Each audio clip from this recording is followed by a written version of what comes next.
سال 2002 میں district head quarters ہسپتال صرف 60 بستروں پر مشتمل تھا، مگر سال 2007 تک اس ہسپتال میں 150 بستروں کی گنجائش موجود تھی۔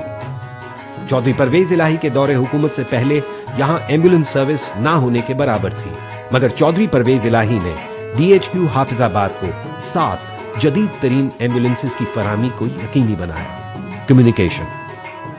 سڑکیں کسی بھی علاقے کی تعمیر و ترقی میں ریڑھ کی ہڈی کی حیثیت رکھتی ہیں۔ ضلع حافظ آباد میں چودھری پرویز الہی کے دور حکومت میں 1000 کلومیٹر سے زائد سڑکیں تعمیر کی گئیں، جس سے علاقے میں ترقی کے نئے دور کا آغاز ہوا۔ حافظ آباد سے گجرانوالہ روڈ کی تعمیر کے لیے 419 ملین روپے، حافظ آباد تا پنڈی بھٹیا روڈ کے لیے 322 ملین روپے، حافظ آباد تا خانقاہ ڈوگرا روڈ کے لیے 310 ملین روپے، حافظ آباد تا نوشہرہ ورکا روڈ کے لیے 240 ملین روپے، جبکہ سلیم پورہ سے پیلو ڈبل روڈ کے لیے 77 کروڑ روپے کے فنڈز مختص کیے گئے۔ یہ تمام منصوبے ضلع حافظ آباد سے چودھری پرویز الہی کی محبت اور یہاں کے شہریوں کا معیار زندگی بہتر بنانے کے عزم کا واضح ثبوت ہے، مگر افسوس عوامی فلاح و بہبود کے ان بیشتر منصوبوں پر کام روک دیا گیا ہے، کیونکہ آج کی حکومت محض ماضی کے شاندار منصوبوں پر اپنے نام کی تختیاں لگا کر سستی شہرت کمانا چاہتی ہے، جبکہ صوبہ پنجاب کے عوام کی بلا تفریق خدمت گزشتہ 6 دہائیوں کے دوران صرف چودھری پرویز الہی کا درجۂ امتیاز رہی ہے۔ صرف یہی نہیں، ماضی میں کاشتکاروں کو زرعی اجناس منڈیوں تک لانے میں شدید دشواری کا سامنا رہتا تھا۔ چودھری پرویز الہی کے دور حکومت میں ضلع بھر میں کھیت سے منڈیوں تک سڑکوں کا جال بچھایا گیا اور شہریوں کی تیز رفتار آمد و رفت کے لیے ضلع حافظ آباد کو 2 مقامات پر انٹرچینج تعمیر کر کے موٹر وے سے بھی منسلک کیا گیا۔ ضلع حافظ آباد کے شہریوں کو عرصہ دراز سے پینے کے صاف پانی اور سیوریج کے مسائل کا بھی سامنا تھا۔ چودھری پرویز الہی کے دور حکومت میں حافظ آباد میں شہریوں کو صاف پانی کی فراہمی کے لیے 2 فلٹریشن پلانٹ نصب کیے گئے، جبکہ 200 ملین روپے کی لاگت سے شہر کی خستہ حال سیوریج کی بحالی کے منصوبے کا آغاز کیا گیا، مگر چودھری پرویز الہی کی حکومت جاتے ہی شہر کے بیشتر حصوں میں سیوریج کے نامکمل منصوبے چھوڑ دیے گئے، جس کے باعث یہاں کے شہری آج شدید مشکلات کا شکار نظر آتے ہیں۔ چودھری پرویز الہی کے دور حکومت میں ضلع حافظ آباد میں 100 سے زائد دیہات کو بجلی کی فراہمی یقینی بنائی گئی اور ضلع میں 100% گھروں کو بجلی فراہم کی گئی، جبکہ ضلع کی 80% آبادی کو سوئی گیس کی سہولیات بھی فراہم کی گئی۔ افسوس، پچھلے 1 سال میں سوئی گیس کا ایک بھی نیا کنیکشن نہیں جاری ہوا اور 2 سال پہلے کے مہیا کیے گئے سوئی گیس پائپ آج کھلے آسمان تلے بے یار و مددگار پڑے ہیں۔ ضلع حافظ آباد میں امن و امان کی بحالی اور شاہراہوں کو محفوظ بنانے کے لیے چودھری پرویز الہی حکومت نے 5 نئی ہائی وے پٹرولنگ پوسٹیں قائم کی، جس سے علاقہ میں جرائم کی شرح میں خاطر خواہ کمی آئی، مگر دیگر عوامی فلاح کے منصوبوں کی طرح آج یہ ہائی وے پٹرولنگ پوسٹس بھی سیاسی انتقام کا شکار ہو چکی ہیں اور علاقے میں ایک دفعہ پھر مویشی چوری اور شاہراہوں پر لوٹ مار کی وارداتوں میں ہوش ربا اضافہ ہو گیا ہے۔ چودھری پرویز الہی نے صوبہ پنجاب میں پہلی مرتبہ ریسکیو 1122 ایمرجنسی سروس متعارف کروائی اور اس جدید ترین سروس کا دائرہ کار تمام اضلاع تک پھیلانے کا عزم کیا۔ ضلع حافظ آباد میں اس منصوبے کے آغاز کے لیے چودھری پرویز الہی حکومت نے فنڈز جاری کیے اور عنقریب ضلع حافظ آباد میں ریسکیو 1122 کی سروس کا آغاز ہونے والا ہے۔ چودھری پرویز الہی کے دور حکومت میں کھیلوں کے فروغ اور نوجوانوں کو صحت مند سرگرمیوں کی جانب راغب کرنے کے لیے سپورٹس اسٹیڈیم اور جمنیزیم کے منصوبوں کا آغاز کیا گیا۔ ان جدید ترین منصوبوں کے لیے 10 کروڑ روپے کے فنڈز مختص کیے گئے۔ صوبے کے دوسرے علاقوں کی طرح چودھری پرویز الہی نے ضلع حافظ آباد میں بھی صحافی برادری کے لیے خدمات کا سلسلہ جاری رکھا اور حافظ آباد پریس کلب کی عمارت کی ان کے دور میں تعمیر اس کا منہ بولتا ثبوت ہے۔ گزشتہ 55 سالوں کی عدم توجہی کے باعث ضلع حافظ آباد کے شہری بے شمار مسائل کا شکار تھے، اس لیے ضروری تھا کہ انقلابی اقدامات کے ذریعے ان مسائل کا سدباب کیا جاتا۔ چودھری پرویز الہی نے خدمت خلق کے جذبے کے تحت ضلع حافظ آباد میں بے شمار ترقیاتی منصوبوں کا آغاز کیا، جس کے گواہ آج ضلع حافظ آباد کی عوام